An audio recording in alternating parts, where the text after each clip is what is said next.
Hello everyone. आज हम पढ़ेंगे डायरेक्ट एलाइजा और इनडायरेक्ट एलाइजा के बारे में। और इससे जो प्रीवियस लेक्चर था जो एलाइजा का, उसके अंदर हमने एलाइजा के प्रिंसिपल्स और इनके टाइप्स और कौन कौन से एंजाइम्स और जो क्रोमोजन्स जो हैं जो कि यूज किए जाते हैं एलाइजा में, उनके बारे में अपन ने वहाँ पे पढ़ा था। तो स्टार्ट करते हैं अपन सबसे पहले डायरेक्ट एलाइजा से। डायरेक्ट एलाइजा जो है एट प्रेजेंट जो है ये यूज नहीं की जाती। ठीक है, अब ये क्यों यूज नहीं की जाती भाई? बिकॉज इसके जो रिजल्ट्स हैं वो बहुत ही पुअर होते हैं, इसलिए इनका यूज जो है वो नहीं होता। और डायरेक्ट एलाइजा जो है इसका यूज किस लिए किया जाता है कि हमारे पास में कोई भी एक सैंपल है, तो उस सैंपल के अंदर हम लोग किसी भी एक पर्टिकुलर एंटीजन को अगर हमें क्या करना हो, डिटेक्ट करना हो, तो उसके लिए डायरेक्ट एलाइजा का क्या करते हैं, यूज करते हैं। ओके, तो हम यहाँ पर डायरेक्ट एलाइजा ना पढ़ करके जो मोस्ट कॉमनली यूज्ड जो हमारे पास में एलाइजा है वो कौन सा है भाई? हमारे पास में इनडायरेक्ट एलाइजा। तो हम यहाँ पर पढ़ेंगे किसके बारे में? इनडायरेक्ट एलाइजा के बारे में, कि ये किस तरह से परफॉर्म होती है। ओके, तो नंबर 1 पॉइंट तो आपको यहाँ पर ये याद रखना है कि जो इनडायरेक्ट एलाइजा जो है ये मोस्ट कॉमनली यूज्ड क्या है, एक एलाइजा टेस्ट है। ओके, अब इसको किस तरह से परफॉर्म करेंगे भाई? सबसे पहले तो हम क्या करेंगे भाई, हमें एक वेल चाहिए। ठीक है, यहाँ पर जो आपको दिख रहा है ये जो जार है, ये क्या है, एक वेल है हमारे पास। और इस वेल के अंदर ऑलरेडी यहाँ पर क्या लगे हुए हैं भाई? ये एंटीजन लगे हुए हैं। कौन से एंटीजन? ये आप देख रहे हो यहाँ पर, ये जो मार्किंग आपको दिख रही है ये क्या है? P24 एंटीजन है। यहाँ पर अपन एग्जाम्पल लेके चल रहे हैं किसका? HIV का। ओके, तो P24 एंटीजन जो है वो ऑलरेडी इस वेल के अंदर क्या हो रखे हैं भाई? यहाँ पर अटैच्ड हैं। ओके, जो कि मार्केट में ऑलरेडी अवेलेबल होते हैं ये। और साथ ही साथ हम लोग क्या करेंगे भाई, यहाँ पर पेशेंट का सैंपल लेंगे। ओके, और हम डिटेक्ट क्या करेंगे भाई? उस पेशेंट के सैंपल में हमें डिटेक्ट करना है उसके अंदर एंटीबॉडी P24। ओके, और यहाँ पर हमने एंटीबॉडी P24 को नाम दिया है एंटीबॉडी 1। ओके, तो हम क्या करेंगे भाई, यहाँ सबसे पहले हम पेशेंट से सैंपल कलेक्ट करेंगे और सैंपल को कलेक्ट करके इस वेल के अंदर क्या कर देंगे? ट्रांसफ़र कर देंगे। इस वेल के अंदर ट्रांसफ़र करने के बाद क्या होगा भाई? हमने यहाँ पर बोला कि यहाँ पर बहुत सारे P24 एंटीजन जो है वो इसके अंदर क्या है? ऑलरेडी अटैच्ड है। ठीक है, तो ये जो हमारे पास जो P24 एंटीजन है, इन एंटीजन्स के साथ में जो AB1 जो है, एंटीबॉडी 1 जो है हमारे पास, जो कि एंटीबॉडी P24 है, ये जाकर के इस P24 के साथ में क्या होगा? अटैच होगा। तो यहाँ पर अपन लिख देते हैं कि जो P24 है इसके साथ एंटीबॉडी 1 जो है ये जाकर के क्या हो गया? अटैच हो गया। ऐसे जितने भी यहाँ पर P24 एंटीजन्स होंगे सभी के साथ में ये अटैच हो जाएंगे। ओके, अब अटैच होने के बाद में एक्चुअली में होगा क्या? यहाँ पर इनका जो बॉन्ड बना है यहाँ पर किस किस का? P24 एंटीजन का, जो कि ऑलरेडी वेल के अंदर प्रेजेंट थे, और पेशेंट का सैंपल जिसके अंदर एंटीबॉडी 1 था। ठीक है, जब ये अटैच्ड होंगे, जुड़ेंगे आपस में, तो इनके अंदर जो बॉन्ड बनता है वो दिखेगा नहीं। ओके, तो इस बॉन्ड को हम लोग देखने के लिए क्या करते हैं भाई? हमें एंटीबॉडी 1 की रिक्वायरमेंट होगी। ओके, और ये जो एंटीबॉडी 1 जो है वो ऑलरेडी मार्केट के अंदर ये अवेलेबल होते हैं, तो लैब के अंदर भी ये हमें अवेलेबल होगा। ओके, तो ये जो एंटीबॉडी 1 है इसका हम लोग क्या करेंगे भाई? इस एंटीबॉडी 1 को हम लोग इंसर्ट कर देंगे किसके अंदर भाई? एक गोट के अंदर। ये जो गोट है इस पे हम क्या कर रहे हैं भाई? एक्सपेरिमेंट कर रहे हैं। हमने एंटीबॉडी 1 लिया और इस एंटीबॉडी 1 को इंसर्ट कर दिया किसके अंदर भाई? गोट के अंदर। ओके, अब इंसर्ट करने के बाद जो गोट है वो रेस्पॉन्ड करेगी किसके लिए भाई? एंटीबॉडी 1 के लिए।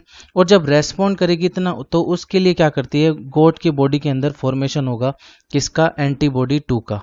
ओके, मैं वापस रिमाइंड करता हूँ, हमने क्या किया भाई? यहाँ पर ऊपर हमने बोला कि हमने पेशेंट का सैंपल लिया। ठीक है, पेशेंट के सैंपल में हमको डिटेक्ट क्या करना है? एंटीबॉडी P24, जिसको हमने नाम दिया है AB1। AB1 हमने नाम दिया इसको, एंटीबॉडी 1। ओके, और P24 एंटीजन जो थे वो ऑलरेडी इस वेल के अंदर लगे हुए थे। तो ये जो वेल है हमारे पास, इसके अंदर जैसे ही हम लोग पेशेंट का सैंपल क्या करेंगे भाई? यहाँ पर डालेंगे, तो डालते ही जो हमारे पास में एंटीबॉडी 1 है ये इस P24 एंटीजन के साथ क्या होगा? जुड़ेगा। ठीक है, जुड़ने पर इनके बीच में जो बॉन्ड बनता है वो बॉन्ड हमें दिखाई नहीं देगा। तो उस बॉन्ड को देखने के लिए हमें क्या चाहिए भाई? हमें एंटीबॉडी 1 चाहिए। ओके, और ये एंटीबॉडी 1 जो है ये हमें ऑलरेडी लैब के अंदर ही हमें मिलेगी।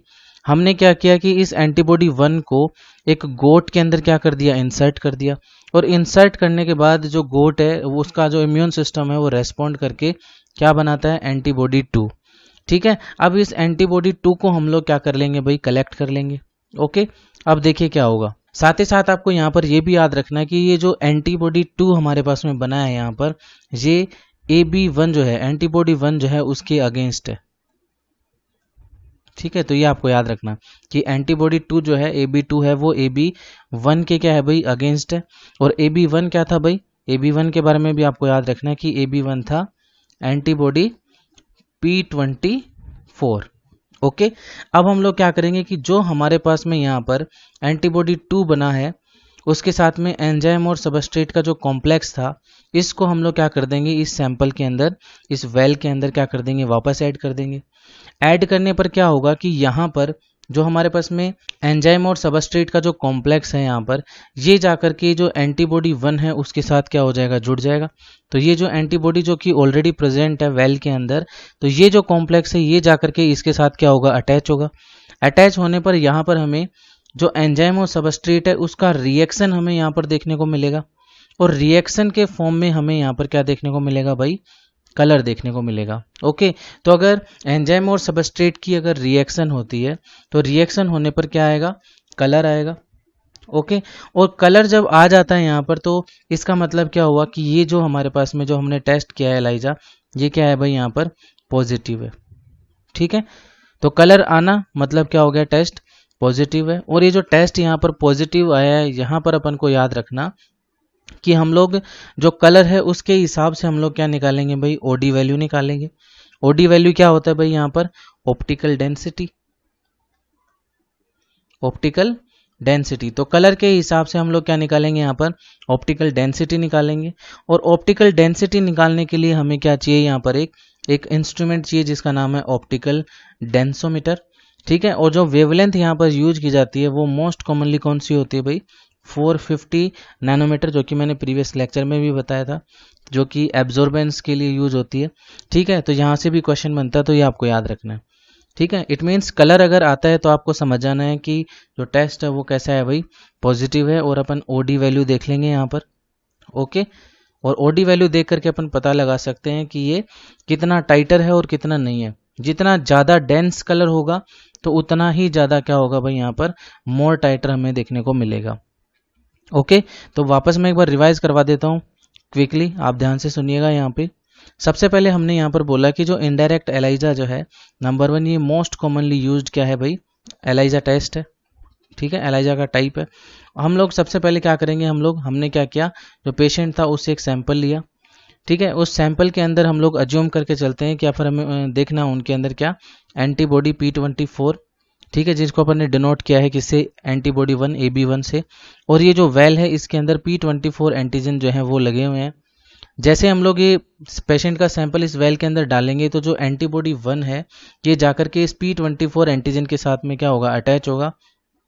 और अटैच होने के बाद में जो इनके बीच में जो बॉन्ड बना था वो बॉन्ड हमें यहाँ पर देखने को नहीं मिलेगा। तो उस बॉन्ड को देखने के लिए हमें वापस एंटीबॉडी 1 की रिक्वायरमेंट होगी। ओके, और ये एंटीबॉडी 1 है, इसको हम लोग क्या करेंगे भाई, एक गोट के अंदर इंसर्ट करेंगे। और इंसर्ट करने के बाद जो गोट है उसके अंदर एंटीबॉडी 2 का क्या होगा, फॉर्मेशन। और ये जो एंटीबॉडी 2 है ये आपको याद रखना है यहाँ पर कि ये जो AB1 जो था उसके अगेंस्ट है। ओके, और AB1 एक्चुअल में क्या है, ये AB1 है एंटीबॉडी P24।